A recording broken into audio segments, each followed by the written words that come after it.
ಬನ್ನಿ ಸರ್, ಇದು ಎತ್ಬಹುದಾ ನೋಡೋಣ ಹೇಗಿದೆ. ಎಲ್ಲೇನು ಎತ್ತಬೇಕು ಅದು ಎಲ್ಲಿ ಇಲ್ಲಿ ಹಾಕೊಂಡು ಇಲ್ಲಿ ಇಟ್ಕೊಂಡು ಹೊಡಿತಾ ಇದ್ದೀವಿ. ಹೊಡಿದ್ವಿ. ಇಷ್ಟೊಂದು ಭಾರ ಇದೆ. ಹಿಂಗೆ ತಿರ್ಗಿಸ್ಕೊಳ್ತಾ ಇದ್ರು ಹೆಂಗ್ ಬೇಕಂಗೆ. ಹಾಂ ಹೆಂಗೆ ಬೇಕು ಹಂಗೆ. ನಮ್ಮ ಸೈನಿಕರು ತುಂಬಾ ಶಕ್ತಿಶಾಲಿಗಳು. ಯಾಕೆಂದ್ರೆ ನನಗೆ ಇದನ್ನ ಮುಂದೆನೆ ಮೂವ್ ಮಾಡಕ್ ಆಗ್ತಾ ಇಲ್ಲ. ಇದಕ್ಕೆ ಮೊದಲ ಇದಕ್ಕೆ ಒಂದು ತೋಪಿತ್ತು. ಓ, ಮದ್ದು ಗುಂಡುಗಳು ಹೊಡೆಯೋ ತೋಪು. ಗುಂಡು ಹೊಡೆಯುವ ತೋಪು ಅದು ಒಳಗಿಟ್ಟಿದ್ದಾರೆ, ಎಲ್ಲಿ ಇಟ್ಟಿದ್ದಾರೆ. ನೀವು ನೋಡಿದ್ರಿ? ನೋಡಿವಿ. ಓಕೆ. ಈಗಾದ್ರೂ ಇತ್ತು ಇರ್ಬೋದು, ಒಳಗಿರ್ಬೋದು. ಮಹಾರಾಜರು ಬಂದ ತೋರಿಸ್ತಾರೆ. ಅವ್ರು ಇದ್ರೆ ತೋರಿಸ್ತಿದ್ರು. ಅವ್ರು ಇಲ್ಲ, ಓಡ್ ಅದಾವ ಒಳಗಿನ ಇರ್ಬೋದು, ಐತಿ. ಇದ್ರ ಮೇಲೆ ಕುಣಿಸಿದ್ರು ಅವ್ರು. ರಾಡ್ ಹಾಕಿ ಕುಣಿಸಿದ್ರು. ತೋಪಿತ್ತು. 500 ವರ್ಷದ ಹಿಂದಿನ ತೋಪಿದು. 500 ವರ್ಷದ ಹಿಂದಿನ ತೋಪಿದು. ಇದು ಅಲ್ಲಿ ಅಂಗಡಿ ಇದೆ. ಮದ್ದು ಗುಂಡು ಸ್ಟಾಕ್ ಮಾಡಿಡುವಂಥ ಗುಂಡುಗಳಿದ್ದು ಅಂಗಡಿ ಇದೆ ಅಲ್ಲಿ ಒಳಗಡೆ ಹಿಂದೆ ಅಂಗಡಿ ಇದೆ. 9ನೇ ಶತಮಾನದಲ್ಲಿ ಇದ್ದಾಗ ಸೊನ್ನೆನ ಮೇಲೆ ಬರೀತಾ ಇದ್ರು. ಇಲ್ಲಿ ಅಬ್ಸರ್ವ್ ಮಾಡ್ಬೋದು. ಇದು ಯಾವುದೋ ಗ್ರಂಥ ಮೂಲ ಅಂತ. ಹಂಗಾಗಿ ಇಲ್ಲಿ ಮೇಲೆ ಒಂದು ಸೊನ್ನೆ ಬಂದರೆ ಅದು ಕಂಪ್ಲೀಟ್ 9ನೇ ಶತಮಾನದಲ್ಲಿ ಮಾಡಿದಂಥ ಶಾಸನ. ಅಂದರೆ ಈ ಮನೆಗೆ 1300 ವರ್ಷದ ಇತಿಹಾಸ ಇದೆ ಅಂದಂಗೆ ಆಯಿತು.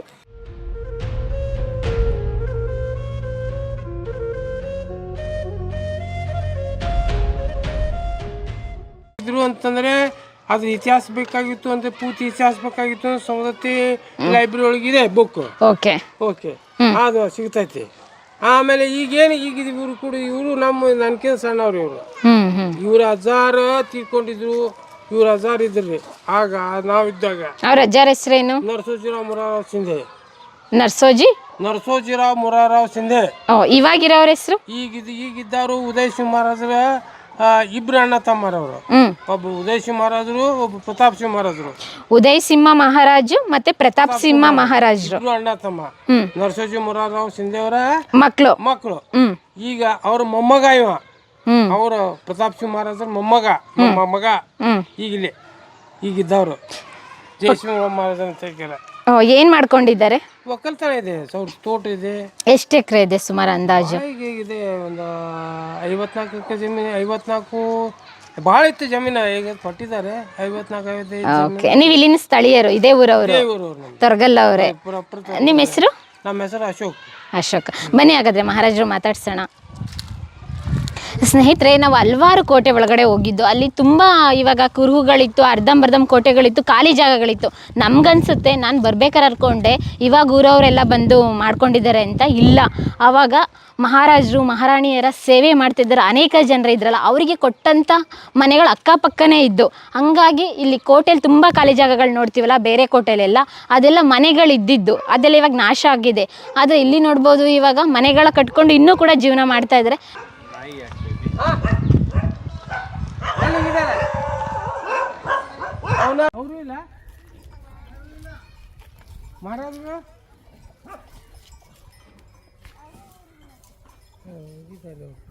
ಯಾರು ಇಲ್ವಾ?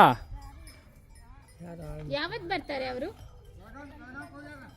ಬೆಳಗಾಕ್ ಹೋಗಿದ್ದಾರೆ. ಅವ್ರಿಗೊಂದು ಫೋನ್ ಹಚ್ಕೊಡಿ.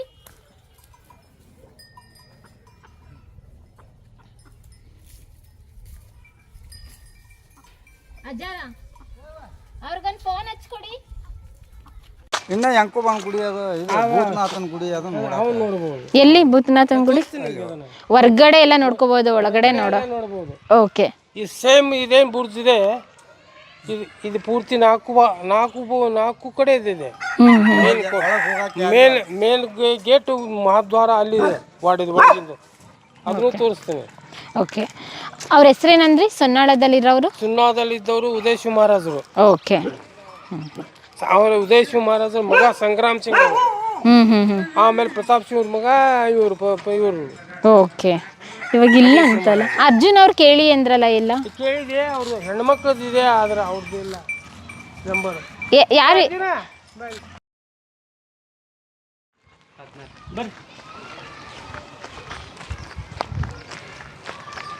ಇಲ್ಲಿ ಒಳಗಡೆನಾ? ಇದೆ.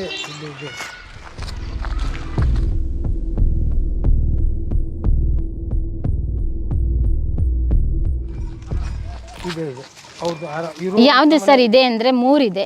ಇದರಲ್ಲಿ ಯಾವುದು? ಬರೀ ಇಲ್ಲಿ ಇದೆ. ಖಾಲಿ ಬಿಡ್ದು ಒಬ್ಬ ಎತ್ತುಗಳು ನೋಡಿ ಸರ್ ಏನು ಸಖತ್ತಾಗಿದೆ.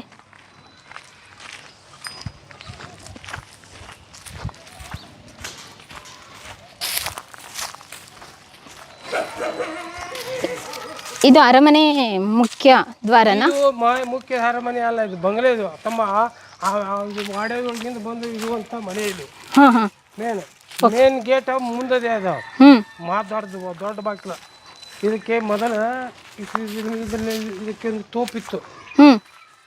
ಓ, ಮದ್ದು ಗುಂಡುಗಳು ಹೊಡೆಯ ತೋಪು. ಗುಂಡು ಹೊಡೆಯುವ ತೋಪು. ಅದು ಒಳಗಿಟ್ಟಿದ್ದಾರೆ, ಇಟ್ಟಿದ್ದಾರೆ. ನೀವು ನೋಡಿದ್ರಿ? ನೋಡಿವಿ. ಓಕೆ. ಈಗಾದ್ರೂ ಇತ್ತು ಇರ್ಬೋದು, ಒಳಗಿರ್ಬೋದು. ಮಹಾರಾಜರು ಬಂದ ತೋರಿಸ್ತಾರೆ. ಅವ್ರು ಇದ್ರೆ ತೋರಿಸ್ತಿದ್ರು. ಅವ್ರು ಇಲ್ಲ, ಓಲ್ಡ್ ಅದಾವ, ಒಳಗಿನ ಇರ್ಬೋದು ಐತಿ. ಇದ್ರ ಮೇಲೆ ಕುಣಿಸಿದ್ರು ಅವ್ರು. ರಾಡ್ ಹಾಕಿ ಕುಣಿಸಿದ್ರು. ತೋಪಿತ್ತು ಅದೆಲ್ಲ. ಅಂದಾಜು ಎಷ್ಟು ಒಳಗಿದೆ. ಓ, ಇದಕ್ಕೆ ಭಾಳ ದಿವಸ. ಭಾಳ ವರ್ಷ ಅಂದ್ರೆ ಒಂದು 300 ವರ್ಷ ಆಗಿರ್ಬೋದಾ? 500 ವರ್ಷದ ಹಿಂದಿನ ತೋಪಿದು. 500 ವರ್ಷದ ಹಿಂದಿನ ತೋಪಿದು. ಇದು ಅಲ್ಲಿ ಅಂಗಡಿ ಇದೆ. ಮದ್ದು ಗುಂಡು ಸ್ಟಾಕ್ ಮಾಡಿ ಇಡುವಂಥ ಗುಂಡುಗಳಿದ್ದು ಅಂಗಡಿ ಇದೆ ಅಲ್ಲಿ. ಒಳಗಡೆ ಹಿಂದೆ ಅಂಗಡಿ ಇದೆ. ಯಾವ ಒಳಗಡೆ? ಇಲ್ಲೇ ಒಳಗಿದೆ. ಅದನ್ನು ಕಟ್ಟಡ ಓಲ್ಡ್ ಕಟ್ಟಡ ಇದೆ. ಅಂಗಡಿಗಳು ಇದೆ. ಅದಿದೆ. ಅಲ್ಲಿ ಗುಂಡುಗಳು ಇರ್ತಿದ್ವು. ಕಲ್ಲಿನ ಗುಂಡು, ಶಿಶಿನ ಗುಂಡ, ಅವನ್ನೆಲ್ಲ ಹಾಕಿ ಮ್ಯಾಗ ನಿಂದಿಸ್ತಿದ್ವು. ಅದು ದೊಡ್ಡ ತೋಪು. ಅದು ಮೇಲು ದೊಡ್ಡ ತೋಪು. 14 ಅಡಿ ಇದೆ. ಅದು ಅದನ್ನು ತೋರಿಸ್ತೇನೆ ನಿಮಗೆ. ಬನ್ನಿ ಹಾಗಾದ್ರೆ ಅಲ್ಲಿಗೆ ಹೋಗೋಣ. ಇವಾಗ ಬಂಗ್ಲೆ ಇದೆಯಲ್ಲ, ಇವರು ಸಣ್ಣವ್ರು ಈಗ ಮಾತಾಡಿದ್ರಲ್ಲ, ಅವರು ಕಾರ್ತಿಕ್ ಅವ್ರ ಅಪ್ಪ ತಂದೆಯವ್ರಿ. ಈಗ ಅವ್ರು ಇರ್ತಾರೆ, ಬಾ ಅಂತ ಇದ್ದಾರೆ, ಇರ್ತಾರೆ. ಇದ್ರ ಹಿಂದೆ ಒರಿಜಿನಲ್ ಅರಮನೆ ಎಲ್ಲಿದೆ? ಒಳಗಿದೆ ಅರಮನೆ. ನೋಡಕ್ಕಾಗಲ್ಲ ನಾವ್. ಏಕದು ಮಾತಾಡಕ್ಕೆ ಕೀಲಿನೇ ಇರುದಿಲ್ಲ, ಒಳಗೆ ಹೋಗಂಗಿಲ್ಲ. ಅದು ನೀವು ನೋಡಿದೀರಾ? ನಾವು ನೋಡಿವಿ. ಹೇಗಿದೆ ಅರಮನೆ? ತುಂಬಾ ಚಂದ ಇತ್ತು. ಎಲ್ಲ ಬಿದ್ದು ಹೋಗಿಬಿಟ್ಟಿದೆ. ಬಿದ್ದೋಗಿದೆ. ಏನಿಲ್ಲ, ಈಗಿನ ಎಲ್ಲ ಇದೆ. ಎಲ್ಲಿ ಕೀಲಿ ಹಾಕಿದ್ರೆ? ಕೀಲಿ ಅಲ್ಲಿ ಮುಂದೆ ಹೋಗ್ಬೇಕು. ಈಗ ಹೋಗ್ಬೇಕು, ತೋರಿಸ್ತೇನೆ. ಮುಂದೆ ಹೋಗ್ಬೇಕು. ಈಗ ಇಲ್ಲಿ ಒಂದು ಅರಮನೆಯಲ್ಲಿ ಒಂದು ಪ್ಲೇಸ್ ಅಲ್ಲಿ ಇದ್ ಮಾಡ್ಕೊಂಡಿದ್ದಾರೆ. ಅವ್ರದ್ದು ಇದು ಮಾಡ್ಲಿಕ್ಕೆ ಇರ್ತಾರೆ. ಎಲ್ಲೇನು ಎತ್ತಬೇಕು, ಅದು ಎಲ್ಲಿ ಇಲ್ಲಿ ಹಾಕೊಂಡು ಇಲ್ಲಿ ಇಟ್ಕೊಂಡು ಹೊಡಿತಾ ಹೊಡಿದ್ವಿ. ಇಷ್ಟೊಂದು ಭಾರ ಇದೆ. ಹಿಂಗ್ ತಿರ್ಗಿಸ್ಕೊಳ್ತಾ ಇದ್ರು ಹೆಂಗೆ? ಹೆಂಗ್ ಬೇಕಂಗೆ. ನಮ್ಮ ಸೈನಿಕರು ತುಂಬಾ ಶಕ್ತಿಶಾಲಿಗಳು. ಯಾಕೆಂದ್ರೆ ನನಗೆ ಇದನ್ನ ಮುಂದೆನೆ ಮೂವ್ ಮಾಡಕ್ ಆಗ್ತಾ ಇಲ್ಲ, ಅಷ್ಟು ಗಟ್ಟಿ ಇದೆ. ಒಂದು 300 ವರ್ಷದ ಹಿಂದಿಂದು ಅಂತ ಹೇಳ್ತಾ ಇದ್ದಾರೆ ಅಜ್ಜವರು. ನೋಡೋಣ, ಅವರು ಮಹಾರಾಜರು ಬಂದು ಇನ್ನಷ್ಟು ಮಾಹಿತಿ ಕೊಡ್ತಾರೆ. 7 ಸುತ್ತು ಕೋಟೆ ನೋಡ್ಬೇಕಲ್ಲ, ಬನ್ನಿ ಸ್ನೇಹಿತರೆ ನೋಡೋಣ. ಮದ್ದುಗುಂಡುಗಳೆಲ್ಲ ಇಡ್ತಾ ಇದ್ರು, ಅದಕ್ಕೋಸ್ಕರನೇ ಒಂದು ಶಾಪ್ ಮಾಡಿದ್ರು ಅಂತ ಹೇಳಿದ್ರಲ್ಲ, ಅದು ಇವಾಗ ಎಲ್ಲಿದೆ? ಇಲ್ಲೇ ಇದೆ. ಎಲ್ಲಿ? ಅಲ್ಲಿ ಶಾಲೆ ಕಾಣಿಸ್ತಾ ಇದೆಯಲ್ಲ, ಶಾಲೆ ಪಕ್ಕ ಹಿಂದೆ. ಇದು ಮುಂಚೆ ಏನಾಗಿತ್ತು? ಯಾವುದು? ಇದು ಇಲ್ಲಿ ಬಂಗ್ಲೆ ಕಟ್ಟಿದಾರಲ್ಲ. ಬಂಗ್ಲೆ ಕಟ್ಟಿದ್ರೆ ಅವರು ಇದು ಅಡ್ಡಾಡಿ ಬಂದು ಇಲ್ಲಿ ಆರಾಮ ವಿಶ್ರಾಂತಿ ತಗೊಳ್ಳಿಕ್ಕೆ ಇಲ್ಲಿ ಇರ್ತಿದ್ರು. ಕಟ್ಟಿದ್ದು ಇದು?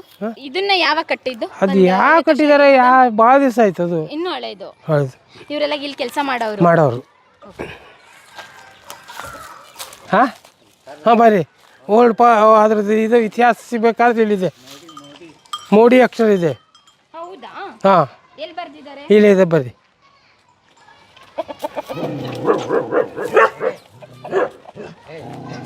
ನೋಡಪ್ಪ,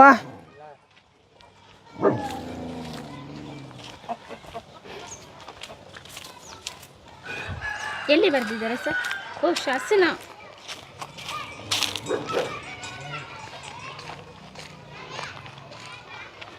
ಓ, ಇಲ್ಲಿದೆಯಲ್ಲ, ಏನೋ ಬರೆದಿದ್ದಾರೆ. ಏನಂತ ಗೊತ್ತಾಗ್ತಾ ಇಲ್ಲ. ಮೋಡಿ ಅಕ್ಷರ ಅಂತೀವಿ ಮೊದಲ. ಸ್ನೇಹಿತರೆ, ಇದು ಎಷ್ಟನೇ ಶತಮಾನದ್ದು ಅಂತ ಹೇಳ? 9ನೇ ಶತಮಾನದ್ದು. ಹೆಂಗೆ ಅಂತ ಗೊತ್ತಾಯ್ತಾ ನನಗೆ?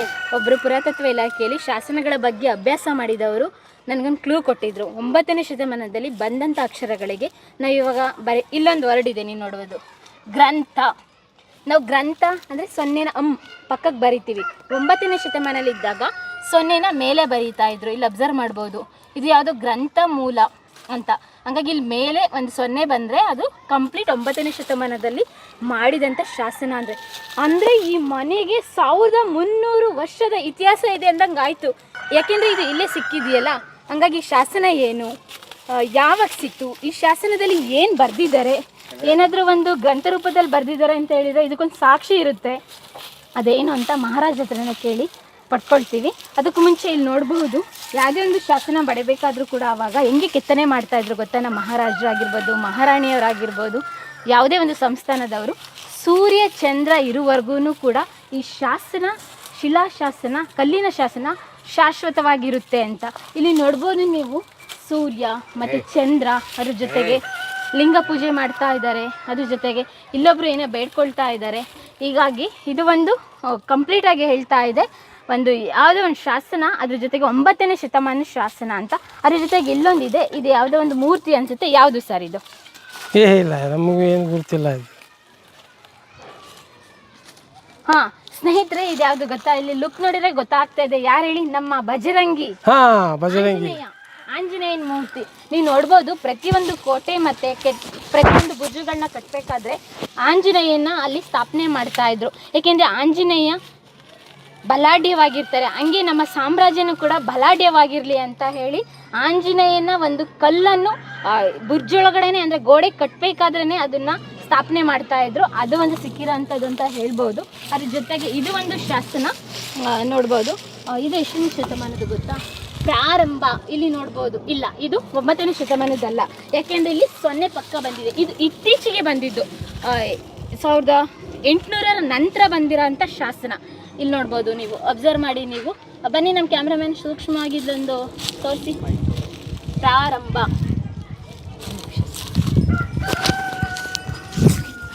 ಪ್ರಾರಂಭ ಅಂತ ಇದೆ. ಇವರು ಕೂಡ ಅವರು ನಮಗೆ ಸಿಕ್ಕಿದ್ರಲ್ಲ ಪುರಾತತ್ವ ಇಲಾಖೆಯವರು, ಅವರೊಂದು ಕ್ಲೂ ಕೊಟ್ಟಿದ್ರು. ಯಾವುದೇ ಒಂದು ಶಾಸನದ ಮೇಲೆ ಆವಾಗ ಹಿಂದೆ ಅವ್ರ ಸಮುದಾಯದ ಒಂದು ಸಂಕೇತ ಇರ್ತಾ ಇತ್ತು. ಅದ್ರ ಜೊತೆಗೆ ಇಲ್ಲಿ ನೋಡ್ಬೋದು, ಇಲ್ಲಿ ಇವರು ಲಿಂಗಾಯತರದ್ದು ಒಂದು ಯಾವುದೋ ಒಂದು ವ್ಯಕ್ತಿ ಆಗಿರ್ಬೋದು, ವೀರ ಮರಣ ಹೊಂದಿದವರಾಗಿರ್ಬೋದು, ಅದರದ್ದು ಒಂದು ಶಾಸನ ಇದು. ಇದು ಕೂಡ ಅಷ್ಟೇ. ಇಲ್ಲಾಂದರೆ ಜೈನರು ಬಂದರೆ ಇಲ್ಲಿ ತೀರ್ಥಂಕರದ್ದು ಇರುತ್ತೆ, ಲಿಂಗಾಯತರದ್ದು ಬಂದರೆ ಇಲ್ಲಿ ಶಿವ ಇರ್ತಾರೆ, ನಂದಿ ಇರ್ತಾರೆ, ಅದಕ್ಕೆ ಪೂಜೆ ಮಾಡೋದು ಇರುತ್ತೆ ಅಂತ ಒಂದು ಈಸಿಯಾಗಿ ಕಂಡುಹಿಡಿಬೋದು ಅಂತ ಹೇಳಿದರು. ಹಂಗಾಗಿ ನಾನು ಕಂಡುಹಿಡಿದೆ. ಅದ್ರ ಜೊತೆಗೆ ಇಲ್ಲೂ ನೋಡ್ಬೋದು, ಇದು ಒಂದು ಶಾಸನ ಆಗಿದೆ. ಯಾಕೆಂದರೆ ಇದು ಅರ್ಧಂಬರ್ಧಂ ಆಗಿದೆ. ನೀವು ನೋಡ್ಬೋದು, ಇದು ಒಂದು ವೀರಗಲ್ಲು. ವೀರ ಒಂದು ಹೋರಾಟ ಮಾಡಿ ಸ್ವರ್ಗದಲ್ಲಿ ಮರಣ ಹೊಂದಿದ ನಂತರ ಲಿಂಗ ಪೂಜೆ ಮಾಡ್ತಿರೋವಂಥ ಒಂದು ಶಾಸನ ಇದು. ಬಟ್ ಇದು ಯಾವಾಗಿನ ಕಾಲದ್ದು ಏನು ಅಂತ ಹೇಳೋಕ್ಕಾಗಲ್ಲ, ಯಾಕೆಂದರೆ ಅರ್ಧ ಅಳಿಸೋಗ್ಬಿಟ್ಟಿದೆ ಶಾಸನ. ಇದು ಯಾರ್ದು ಗೊತ್ತಾ? ನೋಡೋಣ, ಟ್ರೈ ಮಾಡ್ತೀನಿ ನಾನು ಯಾರ್ದು ಇರಬಹುದು ಅಂತ. ಗೊತ್ತಾಗ್ತಾ ಇಲ್ಲ ಇದು ಯಾರ್ದು ಅಂತ. ಹಾಂ, ಒಬ್ಬರು ಸೈನಿಕರದ್ದು, ಅಂದರೆ ದ್ವಾರಪಾಲಕರು.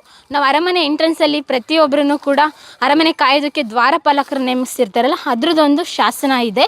ಇದು ಅರಮನೆಯಲ್ಲಿ ಕಲ್ಲ ಕೆತ್ತನೆ ಮಾಡಿದರು ಅಥವಾ ಮಹಾರಾಜರು ಮಾಡಿಸಿದ್ರು, ಯಾವುದೋ ಒಂದು ಸೈನಿಕ ಮರಣ ಹೊಂದಿದ ಆಗ ಗೊತ್ತಿಲ್ಲ. ನೋಡ್ಬೋದು, ಇಲ್ಲೊಂದು 3-4 ಶಾಸನಗಳು ಸಿಕ್ಕಿದೆ. ಬನ್ನಿ ಸರ್. ಇಲ್ಲಿ ಅಲ್ಲೊಂದು ಡೋರ್ ಇದೆಯಲ್ಲ, ಅದು ಯಾವುದು? ಅರಮನೆ ಡೋರ್ ಇದೆ ಅಲ್ಲ, ಅರಮನೆಯಿಂದ ಇಲ್ಲಿ ಬರ್ತಿದ್ರು ತೋಳಿಕೆ. ಓಹೋ, ಓಕೆ. ಮಹಾರಾಜ ವಾಡೆ ಇರೋದು ಒಳಗೆ ಕೋರ್ಟು ಕಚೇರಿ ಎಲ್ಲ ಇತ್ತು ಅಲ್ಲಿ ಒಳಗೆ. ಅಲ್ಲಿಂದ ಬಂದ ಇದು ಡೋರ್ ಇದು, ಅವ್ರ ಮೊದಲೇ ಬಂದು ವಿಶ್ರಾಂತಿ ತಗೋ ಡೋರ್ ಇದು. ಓಕೆ, ಅಲ್ಲಿಗೆ ಹಂಗಾದ್ರೆ ಪ್ರೈವೇಟು ಅಂದ್ರೆ ಪರ್ಸನಲ್ ಅಂತಪುರ ಅಂತ ಹೇಳ್ಬೋದು ಮಹಾರಾಜರದು. ಅಲ್ಲಿಗೆ ಯಾರಿಗೂ ಪ್ರವೇಶ ಇರ್ತಾ ಇರ್ಲಿಲ್ಲ. ಸಾರ್ವಜನಿಕವಾಗಿ ಯಾರೇ ಭೇಟಿ ಕೊಡಬೇಕು ಅಂದರೆ ಇಲ್ಲಿನೇ ಬಂದು ಭೇಟಿ ಕೊಡ್ಬೋದಿತ್ತು. ಅದ್ರ ಜೊತೆಗೆ ಅವರು ಫ್ರೀ ಟೈಮಲ್ಲಿ ರೆಸ್ಟ್ ಮಾಡೋದಕ್ಕೆ ಬಂದು ಇಲ್ಲಿ ಉಳ್ಕೊಳ್ಳೋ ಅಂಥ ಒಂದು ಬಂಗ್ಲೆ ಕಟ್ಕೊಂಡಿದ್ರು. ಅದು ಇವಾಗ ಲಾಕ್ ಆಗಿದೆ, ಯಾಕೆಂದರೆ ಇಲ್ಲಿ ಇರೋಂಥ ಮಹಾರಾಜರು ಇವಾಗ ಪೂನಾದಲ್ಲಿದ್ದಾರೆ. ಹಂಗಾಗಿ ಕೀಲಿಕಾಯಿ ಅವ್ರ ಹತ್ರ ಇದೆ, ನೀವು ನೋಡ್ಬೋದು ಸ್ನೇಹಿತರೆ. ಅದ್ರ ಒಳಗಡೆ ಅರಮನೆ ಇದೆ, ತುಂಬ ಚೆನ್ನಾಗಿದೆ, ವಾಡೆ ರೂಪದಲ್ಲಿ ಕಟ್ಟಿದ್ದಾರೆ ಅಂತ ಹೇಳ್ತಾ ಇದ್ರು. ನೋಡೋಣ, ಸಾಧ್ಯವಾದರೆ ನಮ್ಮ ಡಿಜಿಟಲ್ ಮಾಧ್ಯಮದ ವೀಕ್ಷಕರಿಗೆ ತಿಳಿಸೋ ಪ್ರಯತ್ನ ಮಾಡ್ತೀವಿ ಇನ್ನೊಮ್ಮೆ ಬಂದು ಇಲ್ಲಿಗೆ. ಪ್ರಿಯ ವೀಕ್ಷಕರೇ, ನಮ್ಮ ಕರುನಾಡಿನ ಸಾಹಿತ್ಯ, ಸಂಸ್ಕೃತಿ, ವಿಶೇಷ ವ್ಯಕ್ತಿಗಳ ಸಂದರ್ಶನವನ್ನು ತಪ್ಪದೇ ವೀಕ್ಷಿಸಿ. ನಮ್ಮ ಚಾನಲ್ ಅನ್ನು ಸಬ್ಸ್ಕ್ರೈಬ್ ಮಾಡಿ, ಬೆಲ್ ಐಕನ್ ನ ಕ್ಲಿಕ್ ಮಾಡಿ, ನಿಮ್ಮ ಅಭಿಪ್ರಾಯವನ್ನು ತಪ್ಪದೇ ತಿಳಿಸಿ. ಡಿಜಿಟಲ್ ಮಾಧ್ಯಮ ಎಲ್ಲಾ ಸಾಮಾಜಿಕ ಜಾಲತಾಣದಲ್ಲೂ ಲಭ್ಯವಿದೆ. ಸ್ವತಂತ್ರ ಪತ್ರಿಕೋದ್ಯಮವನ್ನು ಬೆಂಬಲಿಸಿ. ಧನ್ಯವಾದಗಳು.